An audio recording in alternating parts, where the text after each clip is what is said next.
So we all seen it. We seen what happened to Sarada in the latest chapter of Boruto Two Blue Vortex. And judging by the title, I know you're probably a little confused. And that's okay, because by the end of this video, you'll see why what Sarada is going through right now is one of the worst possible scenarios for not only Ada, but everyone else. So of course, before we get started, I would love for you guys to drop a quick like on the video.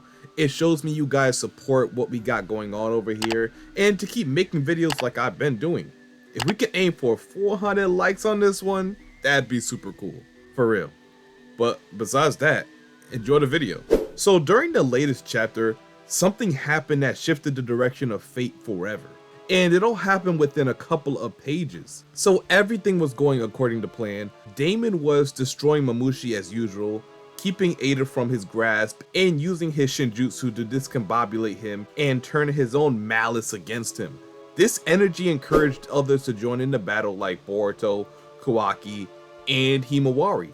The main goal was to decrease Mamushi's numbers down to a specific number so Sarada could destroy the rest simultaneously before he could make any more clones. And this had to be the plan. There was no other way around it, because remember, as Mamushi loses clones, he gains more intelligence. So eventually, once his clones drop down to a certain number, his intelligence will encourage him to just make more. And we've seen time and time again throughout this arc, that's not a good method to deal with Mamushi. So right here, Sarada is your best bet. With Ohirume, you can destroy the remaining Mamushi clones all at once without him gaining enough intelligence to realize that he needs to make more. So the plan was honestly perfect, and whatever clones were left over, Kawaki and Himawari were instructed to just blast them away using their highest destructive attacks. So the magic number was 50. Well, at first Sarada said 30, but instantly changed it to 50. And I take this as just her pushing herself to be as much help as she could. But now looking back on it, she was always setting up her own demise. We all know by now that Sarada's Ohirume takes up a crazy amount of chakra. More chakra than any ordinary Mangekyou ability. And from that mere fact, I guess you can say that's the downside of her using that ability. And at the current moment, Sarada only has enough chakra to perform that ability once a day. And that's clear based on what happened to her when she tried to use it a second time in one day since she awakened that power. We even see, whenever she used it for the first time in a day, she either felt completely unconscious from exhaustion or she felt extremely faint. So yes, one time a day is her limit. I'd go as far as to say she shouldn't use it as much as she's been doing. If she really understood everything about her power and how to use it, she wouldn't have used it against Mamushi last chapter. In chapter 31, she used Ohirume to eliminate the Mamushi clones in the immediate area because they posed a threat to the citizens. They grew highly irritable and irrational because of them dividing so much. That's the weakness of Mamushi's ability. It just so happened that it occurred at an inconvenient time. So Sarada had no option but to step in. I'm not saying she shouldn't have helped, but to use Ohirume on the clones, knowing that it would only be a stopgap measure at best, was poor judgment. That's why I said she doesn't really understand that power and the risk of using it yet. And that's completely fine, right? It's still a new power and she has time to learn more about it and eventually master it. But for right now, it might have cost her more than you realize. Sarada and Delta, between the two of them, were honestly strong enough to do some serious crowd control for the clones in that specific area. Delta already had eliminated a lot of them just purely off blasting them with her eye beams. And judging off how many there were, they were not intelligent enough to pose any real threat to either of them. Remember what Koji said, at this point, it would be similar to just fighting a wild animal. So the big question is, should Sarada have resorted to using Ohirume so suddenly? Or would it have been unavoidable the whole time? Regardless of your answer, if Sarada truly understood the situation she put herself in, and also that she would have to fight more Mamushi clones soon, she probably would have hesitated. And I mean, it's common sense, right? Of course you would have to fight more clones because she knew that's not how you're gonna beat Mamushi. So now fast forward, she tried to use Ohirume twice, and this time to destroy a little less than 50 clones from what Shikamaru said. And as you can see, it didn't work.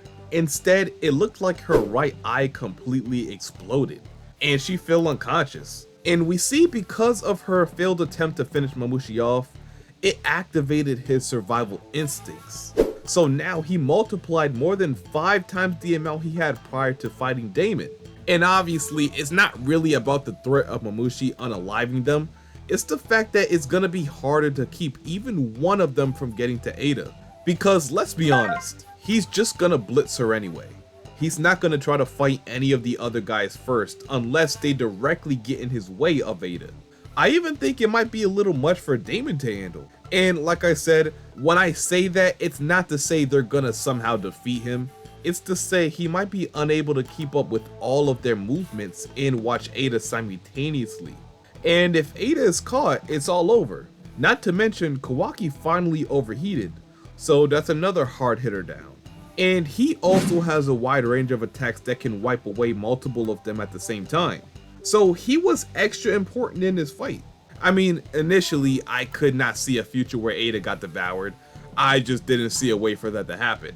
It's safe to say I can see it now. If Mamushi's numbers are still growing, then I can definitely see her dying very soon. But not to harp on that for too long. What about Sarada? Why is what happened to her so significant?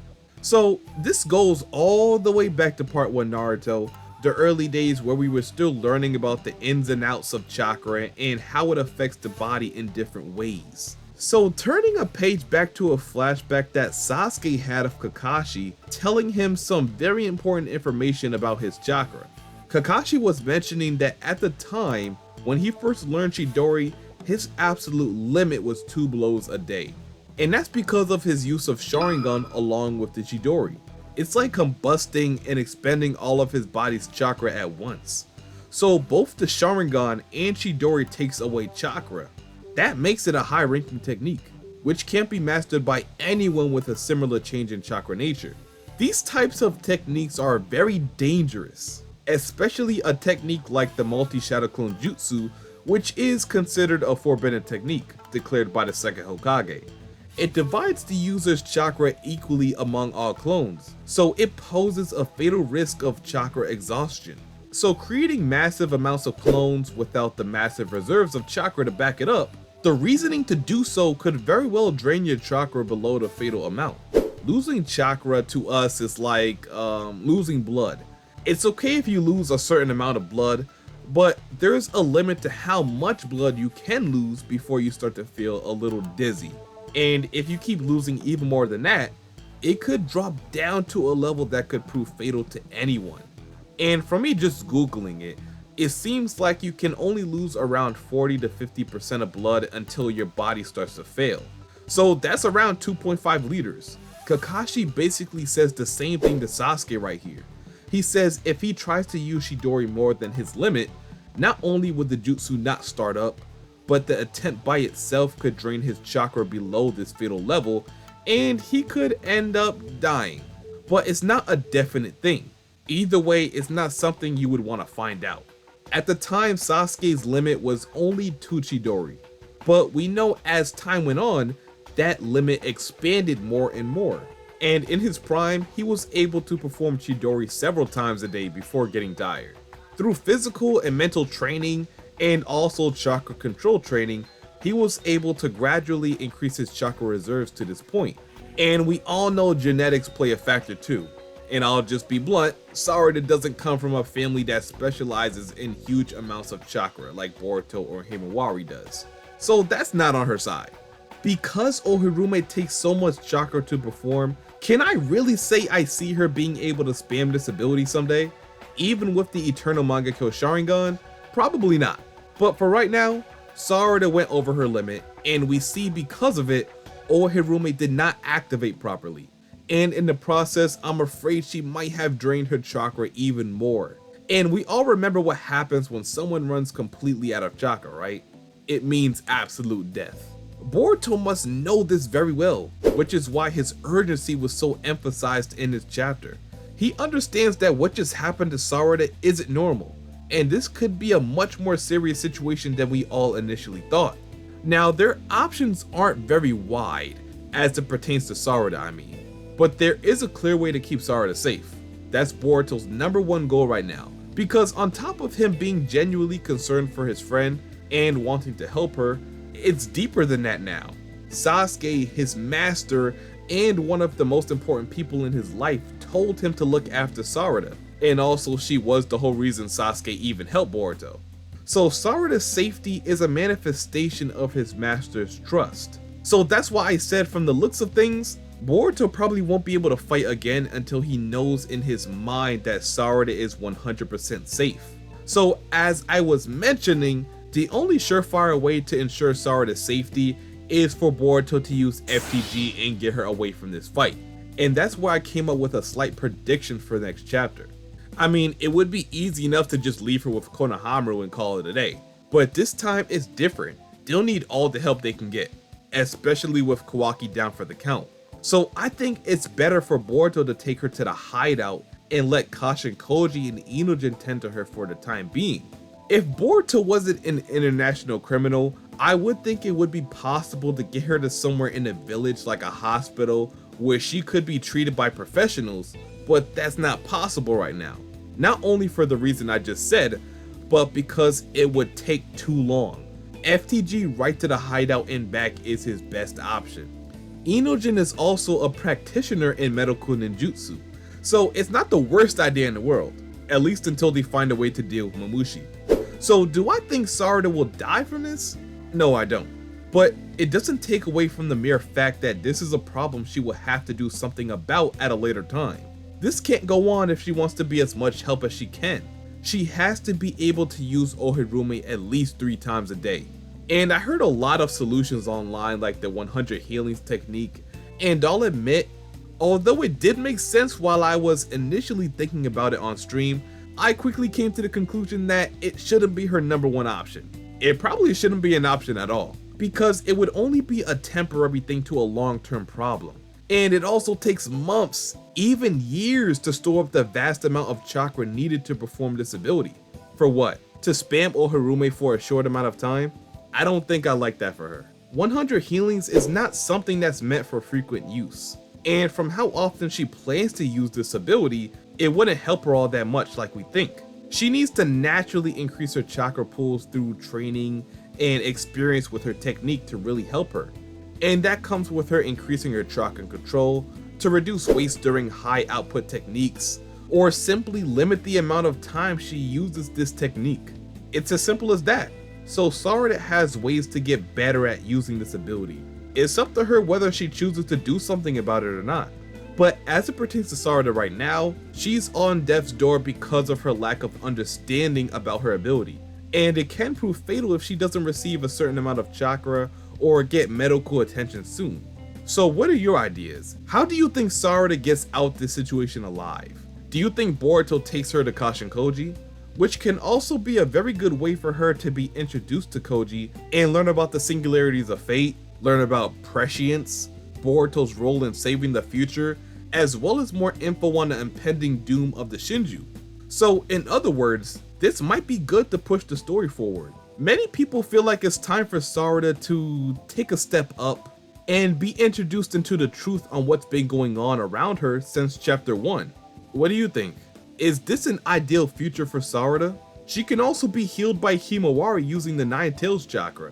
That could be one of the best results from this situation, but we can't ignore the fact that Himawari is very much needed in this fight. So she's a little busy fighting as well. Can they afford for such an important piece to tend to Sarada for a while? I think it can work, especially if you have Boruto, Mitsuki, and Damon still up and ready to take action. So yeah, I do believe Sarada will be okay, and there's plenty of directions Ikemoto could go to ensure that. But which one makes more sense? Let me know your answer down below in the comment section. Should he have her go to Kashin Koji's hideout where she learns the truth about literally everything? Or should she stay and have Himawari heal and tend to her while on the battlefield? Boruto could also teleport them both to Koji's hideout to ensure they both stay safe. Because remember, there was a future where Himawari was supposed to be unalived as well. So this is a really difficult decision, because the wrong move could make the situation even worse than it already is. Let me know what you think will happen. And without further ado, I think that's it for this video. So if you enjoyed this video and don't mind seeing more like this in the near future, go ahead and like the video, comment, subscribe, and turn on them post notifications so you don't miss another video like this, or when I go live for chapter spoilers. And until next time, I'll see you boys and girls later. And I'm out. Peace.